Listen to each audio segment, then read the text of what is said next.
नमस्कार मित्रांनो, पुन्हा एकदा आपल्या चॅनलमध्ये तुम्हा सर्वांना स्वागत. आजचा विषय आहे दिवाळीचा किल्ला. महाराष्ट्रामध्ये दिवाळीला किल्ला बनवण्याची परंपरा फार पूर्वापासून चालत आहे. लहान मुलांना किल्ल्यांविषयी माहिती व्हावी, किल्ल्यांविषयी कुतूहलता निर्माण व्हावी यासाठी आपण किल्ले बनवत असतो. तर तसेच आपण आज सांगली जिल्ह्यातील किल्ल्यांचे गाव म्हणून प्रसिद्ध असणाऱ्या कौलापूर या गावाला आपण भेट देणार आहोत. तेथे एक दिवाळीचा किल्ला आपण पाहणार आहोत. तर त्याआधी या चॅनलवर जर नवीन असाल तर चॅनलला सबस्क्राईब आणि ह्या व्हिडिओला लाईक जरूर करा. भोज जो हिंदू राजा होता त्याच्याआड हा किल्ला होता. त्यानंतर हा किल्ला आदिलशाहीच्या ताब्यात गेला होता. तो 16व्या शतकात शिवाजी महाराजांनी किल्ला जिंकून घेतला. पहिला हा किल्ला फक्त 5 एकर मध्ये होता. तर शिवाजी महाराजांना याला बळकटी देऊन त्यांनी 27 बुरुज बांधून घेतले, 13 तटबंदी बांधली आणि 17 एकरमध्ये हा किल्ला बांधून घेतला. त्याची पुनर्बांधणी केली. एवढा अवाढव्य किल्ला बांधून त्यांनी समुद्रावरती शिवाजी महाराजांनी स्वतःचं वर्चस्व स्थापन केलं आणि सागरी वैभव, सागरी आरमार उभं केलं आणि ते सागरी आरमाराचे जनक सुद्धा होते. छत्रपती शिवाजी महाराजांच्या नंतर राजाराम महाराज असू देत किंवा संभाजी महाराज असू देत किंवा त्यानंतर कान्होजी आंग्रे त्यांच्या अंडर जेव्हा हा किल्ला गेला तेव्हा त्यांनी याला अजून बळकटी दिली.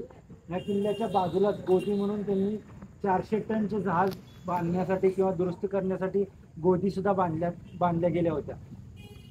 आता जेव्हा पण आपण किल्ल्यावर जातोय तर किल्ल्यावर जाताना तुम्हाला ह्या बाजूने एक जमिनीचा मार्ग दिसतो. यातून तुम्हाला आतपर्यंत किल्ल्यामध्ये जाण्यासाठी रोड आहे, म्हणजे गाडी आतपर्यंत जाऊ शकते. परंतु जुन्या काळामध्ये इथे एक हनुमान दरवाजा, म्हणजे जे मारुतीचं मंदिर आहे, लाल वगैरे मारुतीचं मंदिर जे तुम्हाला दिसते त्याच्यावरून याला हनुमान दरवाजा म्हणून नाव दिलेलं आहे. म्हणजे शिडीनं आत घेतलं जायचं आणि शिडी आतमध्ये घेतली जायची, म्हणजे पूर्णपणे बंदिस्त. चारी बाजूनी पाणी होतं, आतमध्ये यायची कोणालाही मुभा नव्हती आणि संध्याकाळी 6 नंतर शिडी आतमध्ये घेतली जायची आणि किल्ला पूर्णपणे बंदिस्त केला जायचा. आणि या बाजूने येताना तुम्हाला जिबीचा दरवाजा दिसतो, म्हणजे इथून जरी एंट्री केली तरी सुद्धा आतमध्ये जाताना सिंगल एकेकाला आत सोडलं जायचं. त्यामुळे संरक्षणाच्या दृष्टीने अजून त्याला बळकटी त्यांनी दरवाजातून दिलेली होती. तिहेरी तटबंदी तुम्ही बघितली तर खालच्या बाजूला तुम्हाला जो पडकोट बुरुज दिसतो, म्हणजे किल्ल्यावर शत्रू किती जरी आला तरी पहिल्या तटबंदीतून आत जाईपर्यंत दुसऱ्या तटबंदीवरून निशाणा लावून त्यांना बेचिराग करता येऊ शकत होतं. त्यामुळं सुरक्षेच्या दृष्टीने तिहेरी तटबंदी एकदम महत्त्वाची होती. या बाजूला सगळ्यांनी या बाजूला या.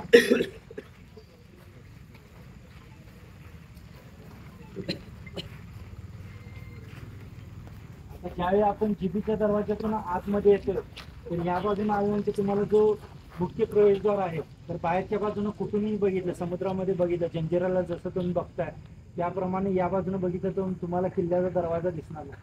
ज्यावेळी ह्या स्पॉटला तुम्ही याल त्यानंतरच किल्ल्याचा दरवाजा या बाजूला हे तुम्हाला दिसून येते. तर इथून गेल्यानंतर तुम्हाला यशवंत दरवाजामध्ये एंट्री भेटते. हा सुद्धा गोमुखी रचनेचा आहे. जे महाराजांनी जेवढे पण किल्ले बांधले त्याचे किल्ल्याचे दरवाजे गोमुखी रचनेचे होते, म्हणजे जरी ओंडक्यानं तोडायचं म्हटलं तरी शक्य नव्हतं.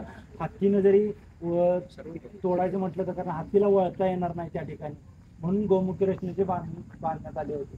त्याच्या समोरच्या बाजूला तुम्हाला सदर बघायला भेटते, म्हणजे जो काही दरबार भरला जायचा तो या सदरामध्ये भरला जायचा. जुन्या काळामध्ये दुमजली सदर कशी असायची तर त्याप्रमाणे त्याचा वैभव आम्ही दाखवण्याचा प्रयत्न केला. आता दुहेरी तटबंदीवरून सुद्धा एक नरबुरुज तुम्हाला बघायला भेटतो. ह्या बाजूला उंचावर जो आहे तिथून सुद्धा लांब पल्ल्यावरती तोफा चालवल्या जायच्या आणि दुश्मनांना लांबपर्यंतच रोखलं जायचं. त्यासाठी उंचीवर नरबुरुज तुम्हाला बघायला भेटतोय. महाराजांचा महाल वगैरे त्या ठिकाणी त्या बाजूला आम्ही दाखवण्यात आलेलं. आता ह्या बाजूला तुम्ही बघितलं तर आतल्या बाजूला आपण आलो तर भुयारी मार्गाने ह्या बुरुजावरती येता येते. याला खूप लढा बुरुज असं पण म्हणतात. खूप लढा नावावरनच आहे, जास्त वेळ लढणारा बुरुज. याच्यावरून 12 तोफा चालवण्यात येऊ शकत होत्या, कारण की याच्यावर 12 तोफा बसत होत्या, म्हणून इतिहासामध्ये सुद्धा खूप लढा तोफा 12 म्हणून याचं नाव आहे.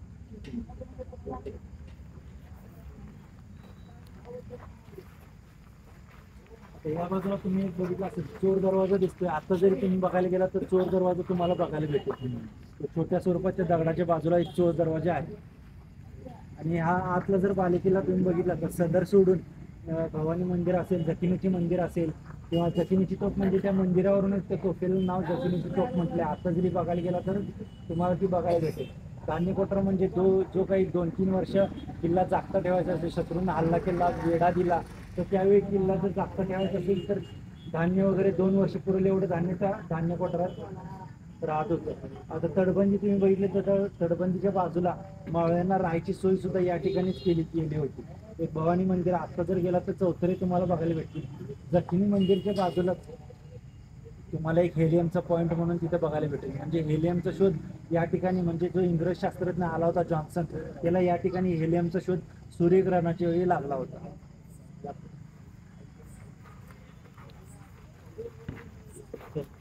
आपण जे म्हणतो या किल्ल्याच्या समोरच्या या बाजूला एक समुद्रातली भिंत आहे.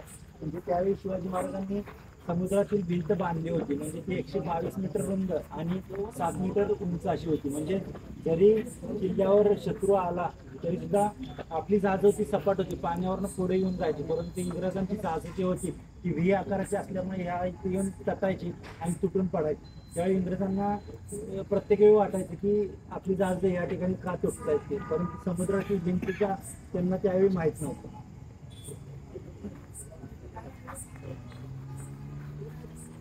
नंतर किल्ल्यामध्ये बदलाव होत गेले आणि नंतरच्या काळामध्ये इतिहासाच्या नोंदीप्रमाणे जी बुरुजांना नावं दिलेली आहेत ती नंतरच्या काळामध्ये नावं दिली आहेत. ती नावं आम्ही देण्यात आलेली आहेत. की शिवाजी महाराजांनी ज्यावेळी किल्ला बांधला त्यावेळी बुरुजांना नावं देण्यात आली नव्हती. 4च बुरुज म्हटले तर एक खुबलडा बुरुज, सर्जा बुरुज, त्या बाजूला तिकडच्या बाजूला दर्या बुरुज आणि पाठीमागं नर बुरुज, एवढे 4 बुरुज जुन्या काळातले महत्वाचे आहेत.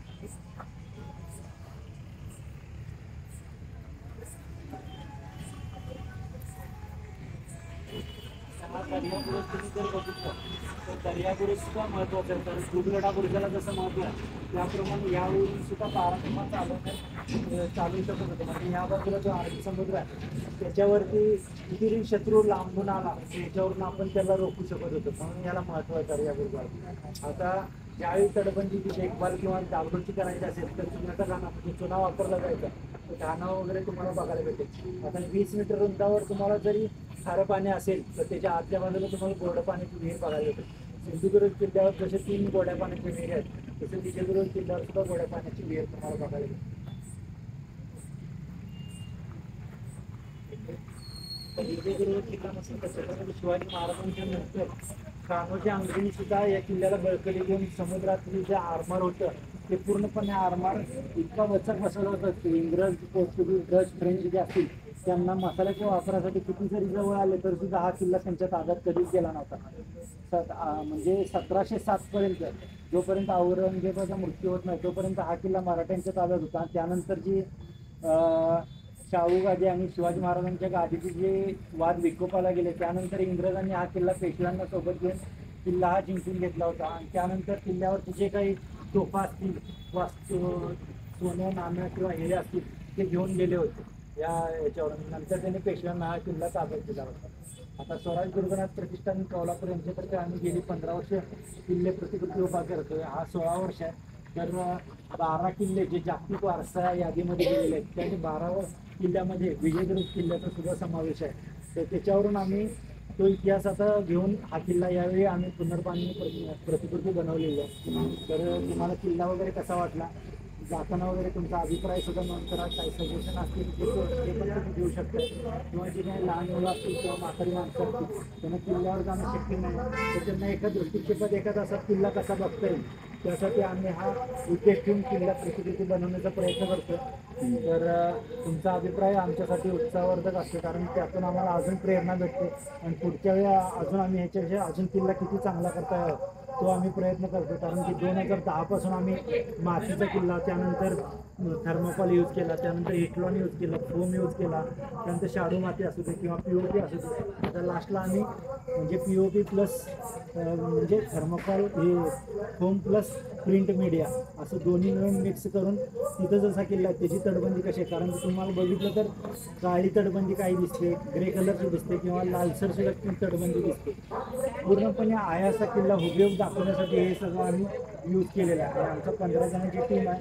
तर ती टीम स्वतःचा धंदा व्यवसाय सांभाळून संध्याकाळी हे काम केलेलं आहे. 1 महिना हे काम करण्यासाठी आम्हाला वेळ गेलेला आहे आणि इथून अजून एक 15 दिवस हा किल्ला आम्ही ठेवणार आहे. तर तुम्हाला किल्ला कसा वाटला तो जाताना अभिप्राय वगैरे.